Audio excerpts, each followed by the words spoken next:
अस्सलाम वालेकुम नाज़रीन, मैं हूं किरण नाज। आज 25 दिसंबर है। पाकिस्तानी कौम को उस मसीहा की 147वीं सालगिरह मुबारक हो कि जिनकी अजीम शान जद्दोजहद ने दुनिया के नक्शे पर इस्लामी नज़रियाती मुमलिकत के क़याम की बुनियाद रखी। वो मुमलिकत जो बाद में मुस्लिम दुनिया की वाहिद एटमी सुपर पावर बनी। मोहम्मद अली जिन्ना रहमतुल्लाह अलैह, जिनके अफकार ने इस कौम को आइन पसंदी, जमहूरियत परवरी और बालादस्त तबकात, बदहाल समाज, माशरती और माशी इस्तेहसाल से निजात का लाइहा अमल दिया। एक ऐसा मुल्क जहां अवाम बालादस्त सिविलियन पॉलिसी साज हों, फौज अवाम की मुलाजिम, बैरूनी खतरों से दिफा आज़िम लिए सरहदों की निगहबान हो, सियासतदान अवाम के हमदर्द और निज़ाम मुमलिकत के जिम्मेदार हों, जहाँ मुकन्नना शहरियों के हुकूक के लिए कानून साजी में मगन हो और अदलिया इस पर अमल दरामद के लिए आज़ाद हो। ब्यूरोक्रेसी हुक्मरानों के गलत अहकामात मानने से मुबर्रा और सरकारी मुलाजिम रिश्वत और लूट खसूट से दूर हों। उमूर सल्तनत की अंजाम दही में मसरूफ़ अमल हो। कायद का पाकिस्तान तो ऐसा था, लेकिन जरा देखिए आज का पाकिस्तान कैसा है। वो कायद जिसने पाकिस्तान के मुतालबे से दस्तबरदारी की सूरत में मुत्तहदा हिंदुस्तान का वजीर आजम बनने की लॉर्ड माउंटबेटन की शर्त ठुकरा दी, उस मुल्क को कुर्सी की जंग में झोंक दिया गया। वो मुल्क जिसकी पहली कैबिनेट सिर्फ 8 अरकान पर मुश्तमिल थी, आज माशाल्लाह 8 रुकनी कैबिनेट से सेंचुरी मुकम्मल होने को है। डिफॉल्ट के दहाने पर खड़े हैं हम। 1 रुपया तनख्वाह और गवर्नर जनरल हाउस के इजाफी अखराजात अपनी जेब से अदा करने वाले कायद के पाकिस्तान में हुक्मरानों की मराहत और प्रोटोकॉल पर अवामी टैक्स के अरबों रुपए खर्च हो रहे हैं। साबिक हों या मौजूदा वज़राए आज़म, उनके बेटों और दामाद प्रोटोकॉल के मजे लूट रहे हैं। कोई इक़्तिदार से जाने के बाद सरकारी हेलीकॉप्टर्स तो कोई असेंबली से आउट होकर भी वज़ीर आज़म के जहाज में सैर कर रहा है। सरकारी मुलाजमीन की तनख्वाहें ताखीर का शिकार है, लेकिन इक़्तिदार बचाने के लिए अराकीन असेंबली पर करोड़ों की बरसात हो रही है।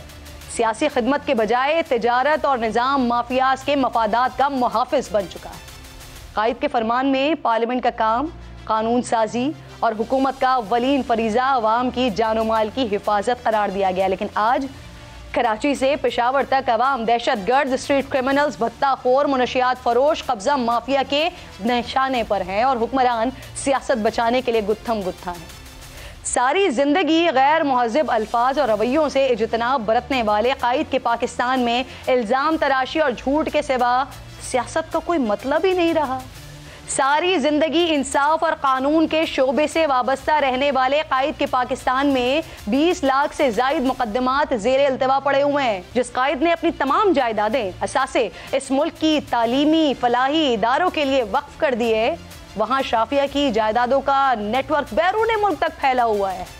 11 अगस्त के तारीखी खिताब में कायद ने जिस करप्शन और रिश्वत सतानी को समाज के लिए कैंसर करार दिया है, आज हर कोने में ये जड़ें फैला चुका है। रिश्वतखोर मुअज़्ज़ज़ बन गए हैं। जो जितना बड़ा करप्ट होगा उतना ही बड़ा ओहदेदार है। ब्यूरोक्रेसी हुक्मरानों के गलत अहकामात न मानने की कायद की तलकीन भुलाकर अशराफिया के गुलाम बन चुकी है, और वो इदारा जिसे कायद ने सियासत से दूरी और अवाम की मुलाजिमत का सबक पढ़ाया, मुतनाज़े बन चुका है। जिस मुल्क में कायद ने फौज को अवाम का मुलाजिम करार दिया, वहाँ न सिर्फ 3 मार्शल लॉ लग चुके हैं, बल्कि जमहूरी हुकूमत के आने और जाने का जिम्मेदार भी आज तक उसी इदारे को ठहराया जाता है। मेरे कायद ने इदारों को अपनी हुदूद में काम करने का पाबंद किया, लेकिन इन 75 सालों में कभी नर्म तो कभी सख्त मुदाखलत से मामलात बिगड़ते रहे। यहाँ तक कि आज पाकिस्तान खित्ते में दूसरा महंगा तरीन मुल्क बन चुका है। 77% आबादी गरीब है। करेंसी अफगानिस्तान जैसे जंग ज़दा मुल्क से भी नीचे है और तकरीबन 500 खरब रुपए के कर्जे वाजिबुल अदा हैं। इस वक्त सिर्फ किसी एक कुव्वत को नहीं, हुकूमत, ऑपोजिशन, पार्लियामेंट, अदलिया, फौज और अवाम, हम तमाम स्टेक होल्डर्स को एक पेज पर आना होगा। मसला ये नहीं है कि मुल्क चलेगा कैसे, डर ये है कैसे चलता रहा तो चलेगा नहीं। प्रोग्राम में आगे बढ़ते हैं नाज़रीन और टॉपिक्स की जानिब बढ़ते हैं। मुल्क में दहशत गर्दी के खतरात हैं, सियासी अफरा तफरी है, बढ़ती जा रही है। दारुल हुकूमत में दहशत गर्दी के खदशात के बाइस अमरीकी सिफारत खाने ने अपने स्टाफ को इस्लामाबाद में छुट्टियों के दौरान गैर ज़रूरी और निजी सफ़र से परहेज़ करने की हिदायत की है। कोयटा में भी दस्ती बम हमला हुआ है, 4 अफराद ज़ख्मी हुए हैं, लेकिन वफाकी हुकूमत है कि केपी हुकूमत, ये दोनों ही इस वक्त लाहौर में पंजाब हुकूमत बचाने और गिराने की कोशिशों में मसरूफ़ हैं। नून लीग परवेज इलाही की बहाली के लिए को सुप्रीम कोर्ट में चैलेंज करने जा रही है, लेकिन पीटीआई ने हस्बे साबिक यू टर्न लेते हुए इस्तीफों की मंजूरी के लिए सुप्रीम कोर्ट जाने का इरादा तर्क करते हुए बुध को स्पीकर कौमी असेंबली के सामने पेश होने का ऐलान किया है। बुध के रोज हम जा रहे हैं कौमी असेंबली में अपने इस्तीफे मंजूर करवाने। इन्होंने 11 इस्तीफे मंजूर किए, बदनीयती की बुनियाद पर किए।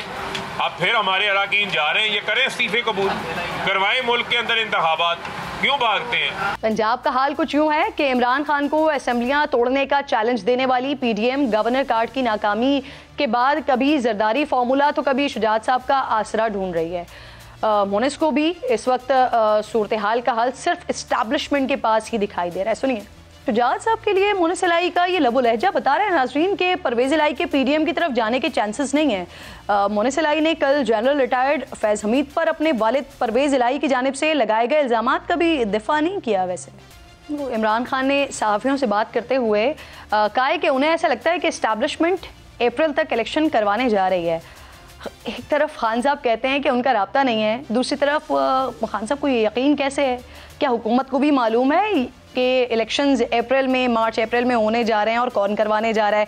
प्रोग्राम में मेरे मोअज़्ज़ज़ मेहमान हैं आज के आज़मा बुखारी साहिबा पाकिस्तान मुस्लिम लीग नून की सीनियर रहनुमा है, शर्मिला फारूकी साहिबा पाकिस्तान पीपल्स पार्टी की सीनियर रहनुमा है, ज़ैन अली भट्टी साहब एडवाइज़र टू सीएम पंजाब हैं प्रोग्राम में। ये तीनों मेहमान मुझे ज्वाइन कर चुके हैं। आप तीनों को मैं खुशामदीद कहूँगी। उस्मा, सबसे पहले ज़रा मैं आपसे बात का आगाज़ कर लेती हूँ, जो मैंने अपने इंट्रो के आखिर में बात कही है कि आप लोगों के इल्म में है, वैसे आप लोगों के पास भी इस तरह की कोई यकीन दहानियाँ, कोई इत्तलात आई हैं जो खान साहब बात कर रहे हैं कि उनको ऐसा लग रहा है कि मार्च अप्रैल तक एस्टैब्लिशमेंट इलेक्शन करवा देगी? बहुत शुक्रिया किरण। ये तो बड़ी देर से बहुत कुछ फरमाते रहते हैं, उनके फरमाने का क्या है। वो तो ये भी फरमाते थे कि जो है वो अक्टूबर में इलेक्शन हो जाएंगे, पिछला अक्टूबर जो गुजरा है। वो तो ये भी फरमाते रहे हैं कि अपॉइंटमेंट नहीं होने देंगे। वो तो ये भी फरमाते रहे हैं कि जो है वो पाकिस्तान जो है उसको आईएमएफ के साथ प्रोग्राम में नहीं जाने देना चाहिए और उसका जो है वो उसको श्रीलंका बना के छोड़ेंगे। तो वो तो बहुत कुछ फरमाते रहते हैं, उनके फरमाने का तो आप छोड़ दीजिए। ये उनका शौक और वो हो सकता है, मुझे नहीं मालूम कि उनकी उम्मीदें हैं, उनकी आसें हैं एस्टेब्लिशमेंट के लिए या क्या है।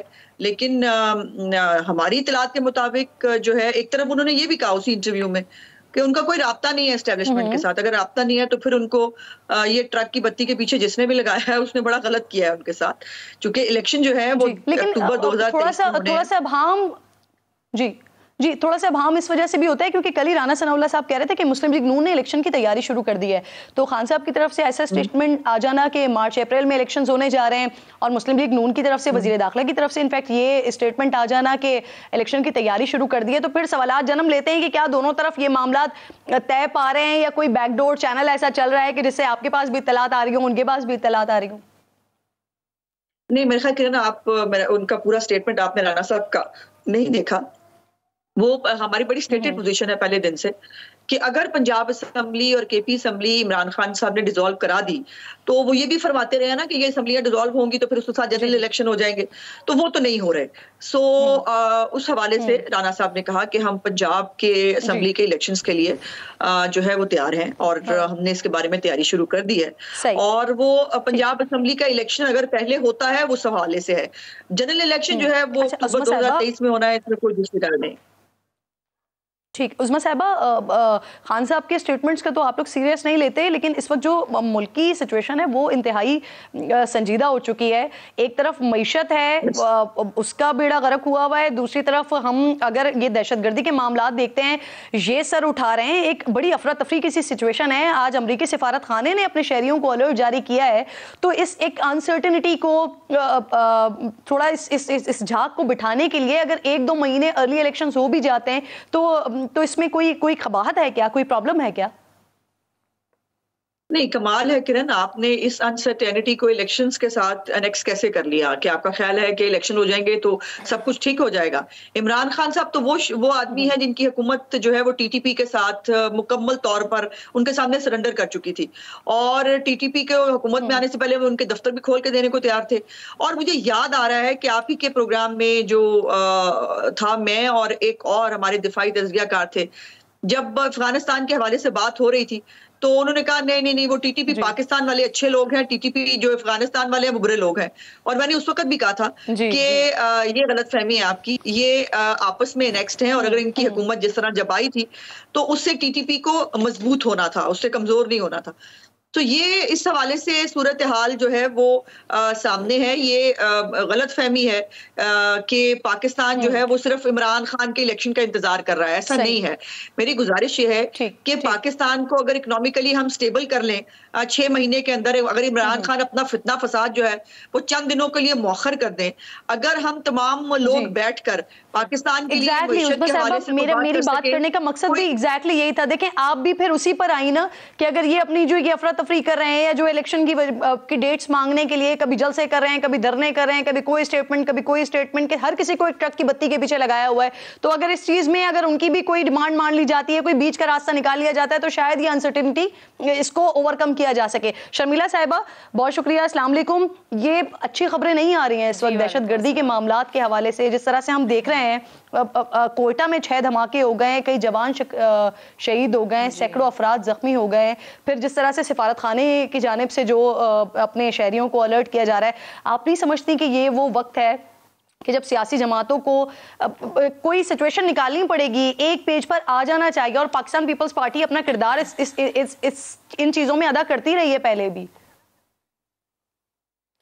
जी शुक्रिया किरण, आप बिल्कुल सही कह रही हैं कि इस वक्त जो मुल्क के हालात हैं, एक तो कुछ अर्सा कबल जब सैलाब आया तो 1/3 पाकिस्तान जो है वो पाकिस्तान के पानी के नीचे था, और सैलाब की वजह से बहुत ज़्यादा तबाहकारियाँ हुई हैं। इस वक्त हुकूमत का फोकस सिर्फ़ और सिर्फ सैलाब ज़दगान की बहाली होना चाहिए, मईशत की बहाली होना चाहिए। तमाम लोग जो जमहूरी सोच रखते हैं और जो पाकिस्तान से वाक़तन मोहब्बत करते हैं वो इस वक्त सियासत छोड़ दें। और मैं समझती हूँ कि जिस तरीके से प्राइम मिनिस्टर साहब ने, फॉरेन मिनिस्टर बिलावल भुट्टो ज़रदारी साहब ने पाकिस्तान का मुकदमा लड़ा है COP27 के अंदर भी और दुनिया भर के अंदर, जो एक हमारा एक फ़ंड कायम हुआ है जिससे ना सिर्फ पाकिस्तान को फ़ायदा पहुँचेगा बल्कि उन तमाम ममालिक को फ़ायदा पहुँचेगा जो क्लाइमेट चेंज की वजह से तबाहकारियों का शिकार हो सकते हैं। सो ये चीज़ फोकस होनी चाहिए, मईशत की बहाली पे फोकस होना चाहिए। लेकिन उसके बरक्स आप देख रहे हैं कि इमरान खान साहब जो हैं वो एक अना की सियासत कर रहे हैं कि अगर मैं नहीं हूँ तो कोई भी ना हो, अगर मेरी हुकूमत नहीं हो तो किसी और की हुकूमत भी ना चले। अभी आपने खुद कहा कि, और जैसे अज़मा ने भी कहा कि फितनागिरियाँ हैं और कभी धरने हैं, कभी कुछ है, और ये एक पॉलिटिकल इंस्टेबिलिटी की एक फ़ज़ा कायम हुई हुई है। तो क्या इमरान खान साहब ये जानते नहीं है कि ये करने से पाकिस्तान को कितना नुकसान पहुँच रहा है, पाकिस्तान की आवाम को कितना नुकसान पहुँच रहा है? आज जिस दिन हम ये प्रोग्राम कर रहे हैं, कायद-ए-आज़म मोहम्मद अली जिन्ना साहब की सालगिरह का दिन है, और क्या ये ख्वाब था, ये क्या ये फितनागिरी कायद-ए-आज़म अगर होते तो क्या ये देखते तो क्या कहते? वो शख्स जो कह रहा है कि जी मैं कायद-ए-आज़म का पाकिस्तान बनाऊंगा, लेकिन वो तो कायद-ए-आज़म के पाकिस्तान को मजीद अंधेरों में धकेलने की कोशिश कर रहे हैं। वो जिस तरह आपने कहा किरण पहले कि हम अपना किरदार अदा करें, देखिए जी वो आपने पहले ऑपोजिशन करते रहेंगे, लेकिन हमेशा हुकूमत का किरदार है ना कि और हमेशा कोशिश को इन चीजों से निकालें। देखिए वो बिल्कुल सही बात है, जिस तरह हमेशा पीपल्स पार्टी एक इंक्लूसिव पॉलिटिक्स करती रहती है, और पीडीएम भी ये पीपल्स पार्टी ने ही ये प्लेटफॉर्म बनाया था जहाँ पर तमाम जमातों को अपोजिशन की इकट्ठे किया था, और उसके बाद वोट ऑफ नो कॉन्फिडेंस आया, एक बहुत ही आईनी और कॉन्स्टिट्यूशनल तरीके से और बहुत ही जमहूरी तरीके से इमरान खान को घर भेजा गया। होना तो ये चाहिए था क्योंकि इमरान खान एक स्पोर्ट्समैन है, he should have shown a sportsman spirit कि वो अपोजिशन में आके बैठते और अपनी सियासत करते, जो भी करना था वो पार्लियामान के अंदर करते और फिर एक इलेक्शन की तरफ जाते और फिर आइंदा इलेक्शन में जिसकी जो किस्मत आवाम जिसको वोट दे।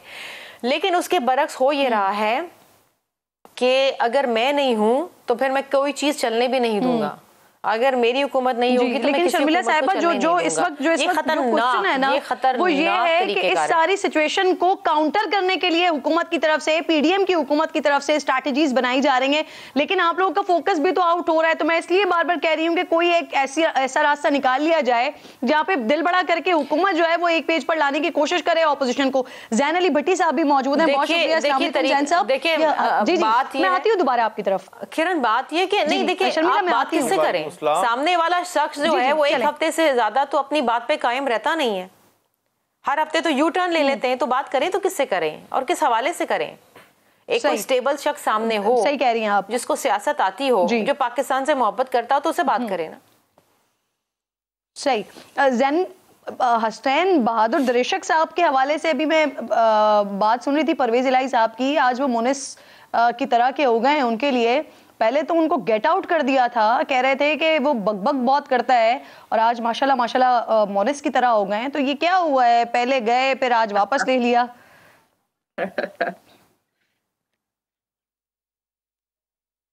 देखिए जी, चौधरी परवेज इलाही साहब जो है वो जिस शख्सियत का नाम है और जितने वो मुदब्बिर अल्लाह ताला ने उनको जो है जितनी कायदाना सलाहियतों से नवाजा है, और जिस तरह उन्होंने पंजाब को जो है वो पहले की दफा इस मरतबा भी चला रहे हैं, तो हसनैन बहादुर दरेशक साहब के बारे में जो चौधरी साहब का बयान आ गया, उसके बाद मेरा नहीं ख्याल कि कोई भी क्वेश्चन जो है वो बनता है, और बिल्कुल जो है वो क्लैरिटी है। चौधरी साहब ने उनको कहा है कि he is just like monas like to me. तो इसके अलावा मैं नहीं समझता वो कह रहे थे कि वो बकबक करता है, उन्होंने फौरन उसको कहा कि गेट आउट, कोई मतलब के क्रिटिसिज्म, वो कह रहे थे इनकी औकात क्या है। तो फिर देखें जी, चौधरी साहब सीनियर हैं, आप लोगों को भी सवाल वैसे पूछना चाहिए था। और दरेशक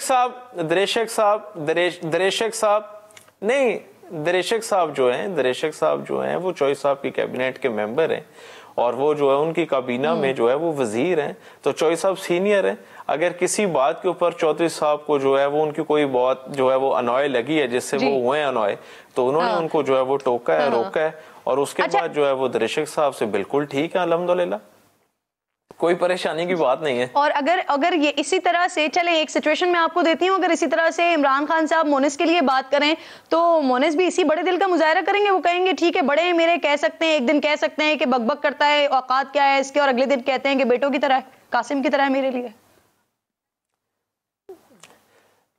no ifs and no buts.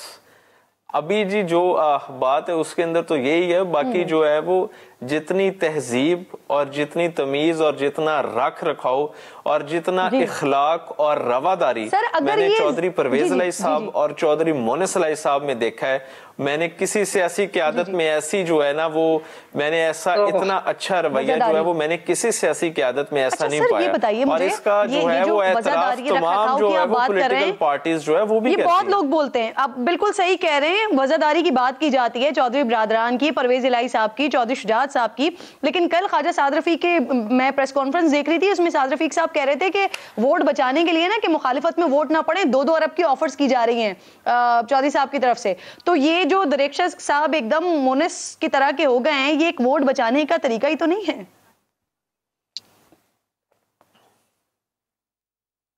मेरा नहीं ख्याल कि जी ख्वाजा साद रफीक साहब की ये कोई ख्वाहिश जो है वो किसी हद तक कोई कामयाब होगी कि वो इस तरह किसी को कोई ब्लेम करके या कोई इल्जामात लगा कर, या उनकी कोई ख्वाहिश तो हो सकती है ख्वाजा साहब की, लेकिन हकीकतन इसका जो है वो हकीकत से कोई ताल्लुक नहीं है।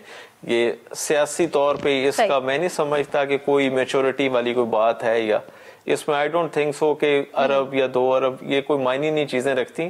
चौधरी परवेज इलाही साहब पूरे पंजाब को देखते हैं, और जो है वो पंजाब के चीफ एग्जीक्यूटिव हैं, सीएम पंजाब हैं, और उन्होंने जो है वो अपनी जो है वो मामला फहमी के तहत जो है वो पंजाब को चलाना है। उन्होंने किसी की ख्वाहिश पे पंजाब नहीं चलाना, वो जिस तरह अल्हम्दुलिल्लाह चला रहे हैं और जिस तरह उनके इनिशिएटिव्स हैं। सवाल सर जी सर, 11 जनवरी से पहले एतमाद के वोट की आप लोग बात कर रहे हैं। जब 11 जनवरी को ही इजलास बुलाया गया तो फिर ये एतमाद का वोट कैसे होगा? जरा ये वाला फॉर्मूला भी बता दें प्लीज।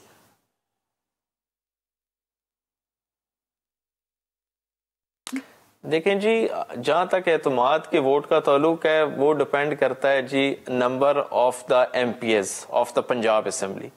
अल्हम्दुलिल्लाह वी स्टैंड अराउंड 180 पीटीआई के पास हैं और 10 हमारे 190 के करीब हैं। कि इजलास 11 को बुलाया है, उससे पहले एतमाद का वोट कैसे ले लेंगे? किसी किस्म की कोई परेशानी नहीं।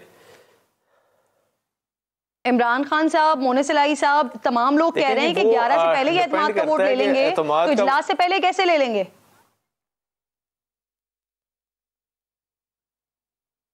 देखें जी, जो स्पीकर है ना जी, उन्होंने जो है वो जब इजलास बुलाना है उसके अंदर जो है वो डिसाइड करेंगे। चूंकि एतमाद का वोट लेने के लिए we need couple of days, हमें कुछ दिन चाहिए, क्योंकि कुछ एमपीएस हो सकते हैं कि वो आउट ऑफ कंट्री हो या कहीं हो, किसी की सियासी कोई मसरूफियात हो, अपने दूर दराज इलाकों में हलकों में गए हो, तो जब वो आ जाएंगे इंशाल्लाह ताला हमें एतमाद का वोट लेने से नहीं है, बल्कि पीडीएम टोला इसलिए घबराया हुआ है कि अगर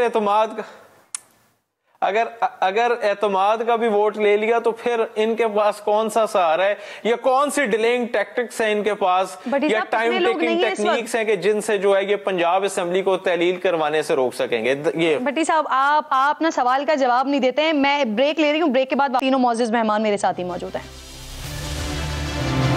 प्रोग्राम में एक बार फिर खुशामदीद कहते हैं। उस्मा बुखारी साहिबा, ऐलान किया गया आप लोगों की तरफ से ये परवेज इलाही साहब की बहाली के हवाले से इस हाई कोर्ट के फैसले को चैलेंज करने के लिए सुप्रीम कोर्ट जा रहे हैं, कब तक जा रहे हैं? जी, मेरा ख्याल है कल पहला वर्किंग डे है और अभी पार्टी मुशावरत तो इसी हवाले से हुई थी कि जमा जाना चाहिए और होपफुली कल तक शायद पिटीशन जो है वो जो है दायर हो भी जाए, क्योंकि हाई कोर्ट के फैसले के अंदर जो अल्टीमेट रिलीफ था वो अबूरी हुक्म के जरिए दे दिया गया है और जो सवाल पूछा गया था यानी गवर्नर साहब के ऑर्डर को सेटिसाइड नहीं किया गया, उसको मुअत्तल किया गया है और काफी दिनों की मोहलत दे दी है इनको जो है वो अपना रोना पिटना खत्म करने के लिए। अब मैंने जरा जरूर बातें करनी है, दो तीन जो भट्टी साहब ने की हैं। एक तो रवादारी जो है उसकी बात ना ही किया करें कम से कम मेरे सामने, चूंकि मैं परवेज इलाही साहब को पिछले 20 साल से जो है वो हम इनकी पॉलिटिक्स बड़ा फर्स्ट हैंड देख रहे हैं। परवेज इलाही साहब को हमने जो है वो जब वो मुशर्रफ को उन्होंने 10 दफा वर्दी में इलेक्ट कराना था ना, और वो तब जो है वो चढ़ चढ़ के मुक्के दिखा दिखा के पूरी दुनिया को जो है उठा के हम समेत हमें बाहर फिकवा रहे थे, जेलों में डलवा रहे थे, हमने वो भी देखा। और अब की रिसेंट रवादारी देख लें कि नेपियों के बयान देकर जो है और हमारे साथ मिठाई खाकर अगले दिन जो है वो बनीगाला तशरीफ ले गए। और ये भी रवादारी ही है कि जिस तरह से उन्होंने पंजाब असेंबली चलाई है, पंजाब असेंबली के अंदर गुंडे जो है वो भिजवा कर, खुद फुटेजेस मौजूद हैं, उनको अंदर बुलाकर उनसे गुंडागर्दी करवाई जाए, ये भी रवादारी ही है। ये भी रवादारी ही है। साहिबा, इन तमाम चीजों के बावजूद आप लोग अपना वजीर आला का उम्मीदवार बना रहे थे उन्हें। उसको सियासी मसलहत तो कह सकते हैं ना, लेकिन ये कहना कि बहुत रवादारी है और बहुत वो रवादारी उस खानदान के साथ थी शुजात साहब के उसके ऊपर, और परवेज इलाही साहब जो है मैं उसके ऊपर ज्यादा कमेंट नहीं करना चाहती, भट्टी साहब को बुरा लग जाएगा, लेकिन वो कितने रवादार हैं। और पिछली Punjab assembly as a speaker उन्होंने जैसे चलाई है, हमारे पास एज ए स्पीकर होते हुए जो खूबसूरत अल्फाज के साथ परवेज इलाही साहब इमरान खान साहब को अभी यही मतलब 6 महीने साल पहले जो फरमाया करते थे, जो वो खिताब दिया करते थे, और छोड़े 6 महीने तो नेपियां तो जो है वो 10 दिन पहले की बात थी जब जाकर बनीगाला में उनके वजीर आला बन गए थे। अभी 4-5 दिन पहले भी जो उन्होंने इंटरव्यू दिया उसमें भी इनफैक्ट एहसान फरामोश कह दिया था खान साहब के लिए, तो तखातुब तो अभी भी वो इस्तेमाल कर रहे हैं। जी जी, शर्मिला साहिबा, उस्मा कह रही हैं कि कल पहला वर्किंग डे है प्रॉबली।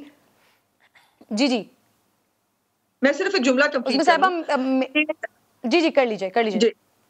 मैं सिर्फ एक जुमला ये कंप्लीट करना चाहती हूँ कि बिल्कुल वो जो भी कह रहे हैं ये है वो असलियत जिसको वो छुपाए फिर रहे हैं अपनी मसलहत की खातिर। और एक बात जिसको वो कह रहे हैं ना, क्यू लीग के मुज़ाकरात हो रहे हैं पीटीआई के साथ, क्यू लीग चौधरी शुजात साहब के पास है, तो ये परवेज इलाही साहब और उनके बेटों के साथ मुज़ाकरात हो रहे हैं पीटीआई के, उसका क्यू लीग के साथ क्या ताल्लुक है ये क्यू लीग वालों से पूछ लीजिएगा। ठीक, बिल्कुल ठीक है। शर्मिला साहिबा, परवेज इलाही साहब के खिलाफ ये फैसले के जो उनका हाईकोर्ट की तरफ से जो बहाली का फैसला आया उस पर मुस्लिम लीग नून जा रही है। कल उस्मा साहिबा कह रही है कल फर्स्ट वर्किंग डे और प्रोबेबली कल ही चले जाएं, कल ही चैलेंज कर दिया जाए। माफ कीजिएगा, पाकिस्तान पीपल्स पार्टी साथ है इस फैसले में? देखिए, पीपल्स पार्टी और पीएमएलएन एक दूसरे के साथ पीडीएम के प्लेटफॉर्म पे हैं और ज़ाहिरी बात है इनका अगर फ़ैसला अदालत जाने का है, इस फैसले को चैलेंज करने का है, तो ज़ाहिरी बात है कि ये इनका एक लीगल हक है, दे हैव द राइट। क्योंकि अगर अगली हुकूमत बननी है किसी की पंजाब में तो वो पीएमएलएन ने बनानी है। देखिए, हर फैसले में तो पीपल्स पार्टी या पीएमएलएन एक दूसरे के साथ नहीं ना, ये तो इनका एक लीगल मामला है, ये इनका लीगल मामला है। लेकिन हम इनको सपोर्ट ज़रूर करेंगे, हम इनको सपोर्ट ज़रूर करेंगे, क्योंकि देखिए अगर पंजाब असेंबली के अंदर वोट ऑफ नो कॉन्फिडेंस आता है या वोट ऑफ कॉन्फिडेंस लिया जाता है पंजाब के वज़ीर आला से, तो पीपल्स पार्टी PMLN साथ हैं और इन्होंने साथ मिलके ही वोट ऑफ कॉन्फिडेंस लेने के लिए और वोट ऑफ नो कॉन्फिडेंस के लिए साथ इन्होंने अप्लाई किया था पंजाब असेंबली के अंदर। सो फॉर ऑल पर्पसेस अगर PDM में हम साथ हैं तो तमाम फैसलों में हम साथ हैं। सही सही। जैन भट्टी साहब, ये खान साहब कह रहे हैं कि उनको लग रहा है कि मार्च अप्रैल तक इलेक्शंस हो जाएंगे और ये इलेक्शन एस्टेब्लिशमेंट करवा देगी। तो खान साहब ये भी कह रहे हैं कि उनके तो किसी किस्म के कोई राब्ते नहीं है। तो क्या ये मोनिस इलाही साहब का या परवेज इलाही साहब का कोई राब्ता है, उनके थ्रू खान साहब तक की बातें चल रही हैं, ये आ कहां से रही है इत्तलात?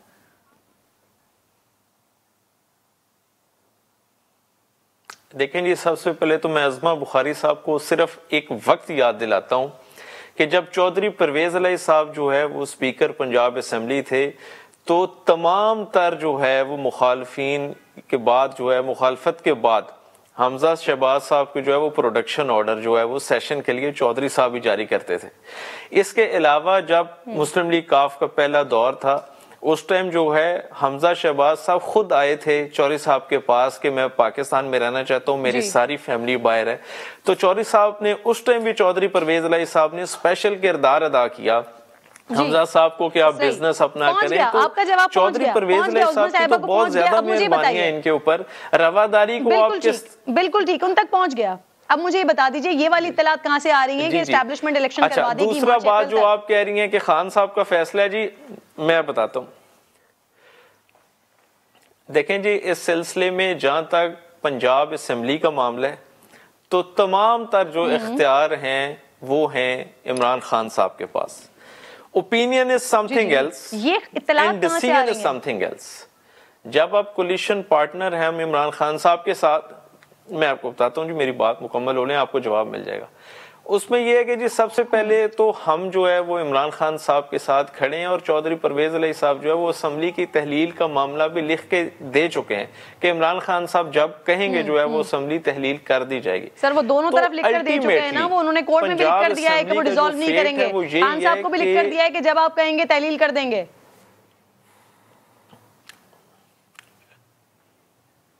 उसमें यह है जी, जब कोर्ट को लिख के दिया है 11 तक, जब तक हम एतमाद का वोट नहीं लेते, लेकिन जो है वो खान साहब को जो है वो अल्हम्दुलिल्लाह हम पहले भी कह चुके हैं और अब भी कहते हैं कि अल्टीमेट जो डिसीजन है असेंबली पंजाब असेंबली की तहलील का वो इमरान खान साहब के पास है। और जब वो कहेंगे मेरे सवाल का जब वो कहेंगे हम असेंबली। जैन साहब आपने मेरे सवाल का जवाब नहीं दिया। कल मोनिस ने जनरल फैज पर लगाए गए अपने वालिद के इल्जामात को इंडोर्स नहीं किया, तो क्या जनरल फैज के हवाले से आप लोगों का मौक़िफ़ तब्दील हो गया है?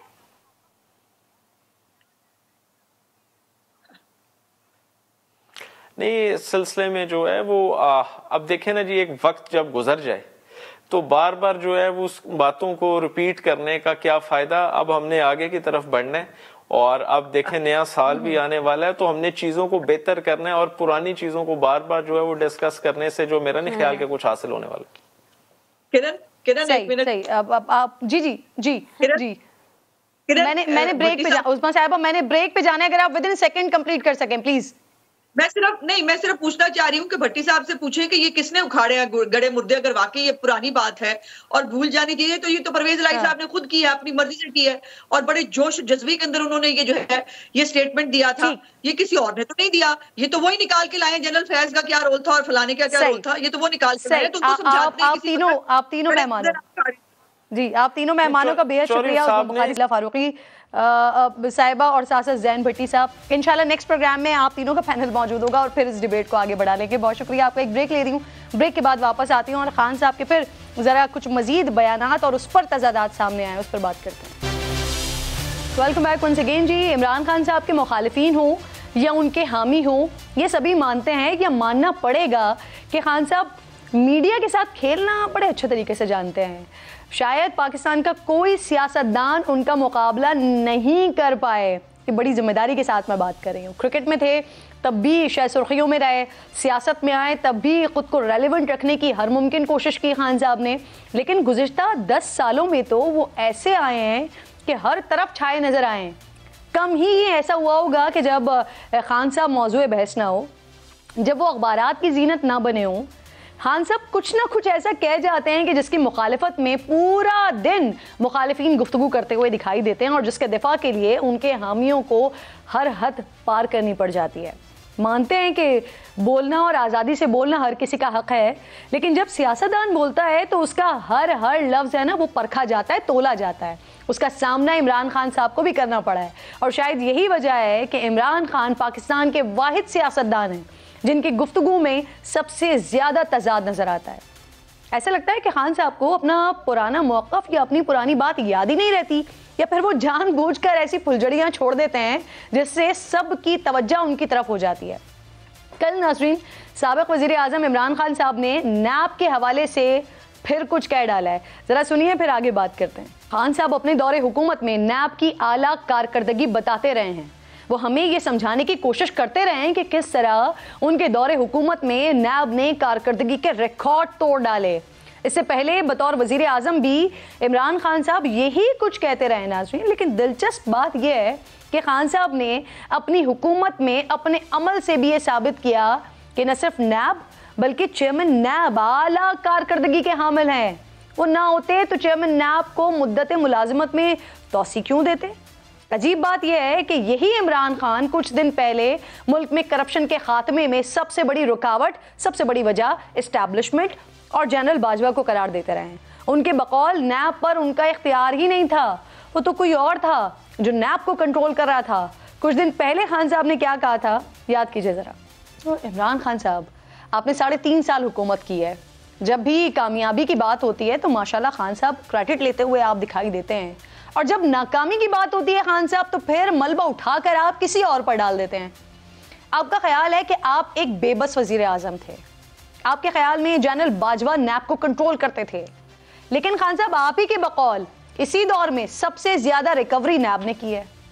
खान साहब, आपने कल ये भी कहा कि ISI करप्शन खत्म कर सकती है, लेकिन दूसरी तरफ आपने उसी DG ISI को हटवाया जिसने मुबैना तौर पर खबरें ऐसी मिलती हैं कि आपके अहले खाना की करप्शन से मुताल्लिक आपको सबूत दिए थे, आपको बताया था। आप ये भी कहते हैं कि एस्टैब्लिशमेंट और अदलिया मुल्क में रूल ऑफ लॉ कायम कर सकते हैं, लेकिन दूसरी तरफ खान साहब, आपको मालूम होना चाहिए कि रूल ऑफ लॉ की सबसे बड़ी जमानत आईने पाकिस्तान देता है, और आईने पाकिस्तान क्या कहता है कि ये उसकी जिम्मेदारी ही नहीं है खान साहब जिसे आप दावत दे रहे हैं। मीडिया में आना ज़रूरी है, अपना पैगाम पहुंचाना भी ज़रूरी है, और ये फ़न खान साहब आपसे बेहतर कोई नहीं जानता।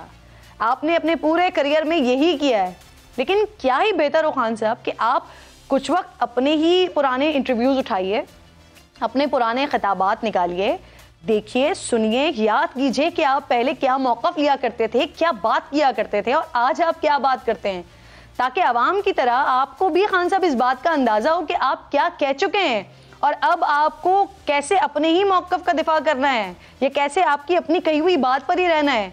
यकीन है कि इस तरह आप एक ही मौक़िफ़ पर इतने बड़े तजादात से बच जाएंगे। खान साहब, मीडिया पर आना चाहिए, बात करना चाहिए, लेकिन फिर प्रॉब्लम ये भी आ जाता है खान साहब कि जहां आपको पसंद नहीं आता, जहां आपको समझ नहीं आता, ना वहां आप आते हैं, ना आपकी टीम आती है कि वहां पर आप सवालात के जवाबात भी दे सकें। और फिर उसके बाद इतने बड़े बड़े तजादात के पहले नैब के बारे में कुछ कहते हैं, फिर कहते हैं कि वो कंट्रोल किया जाता है, फिर कहते हैं सबसे ज़्यादा आपके दौर में रिकवरी हुई है। ये सब कुछ खान साहब कैसे हुआ है, सोचिएगा ज़रूर। प्रोग्राम का वक्त ख़त्म हो गया है नाजरीन, इंशाअल्लाह जुम्मे को आपसे मुलाकात होगी। अपने और अपने मुल्क का खास ख्याल रखिए। अल्लाह ने के बाद।